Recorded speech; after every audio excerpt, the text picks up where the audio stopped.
Hey guys, today I'm gonna show you how to rotate your screen in Windows.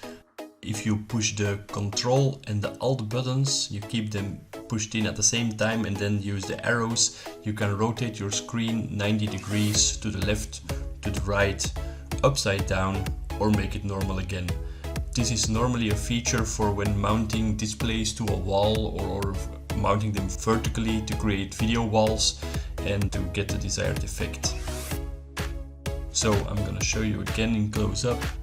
Alt and Control, the left button makes you turn to the left, the right button to the right, the down button upside down, and the up button makes it all normal again. So I push the down button last, and if you can see, if I'm gonna zoom out now, you can see the screen is indeed upside down. But don't worry, just use the trick. Push Alt, Control, upside arrow, and it's all good again. Here's a close-up. I hope you like this video. If you do, please consider subscribing to the channel. And as always, have a nice day.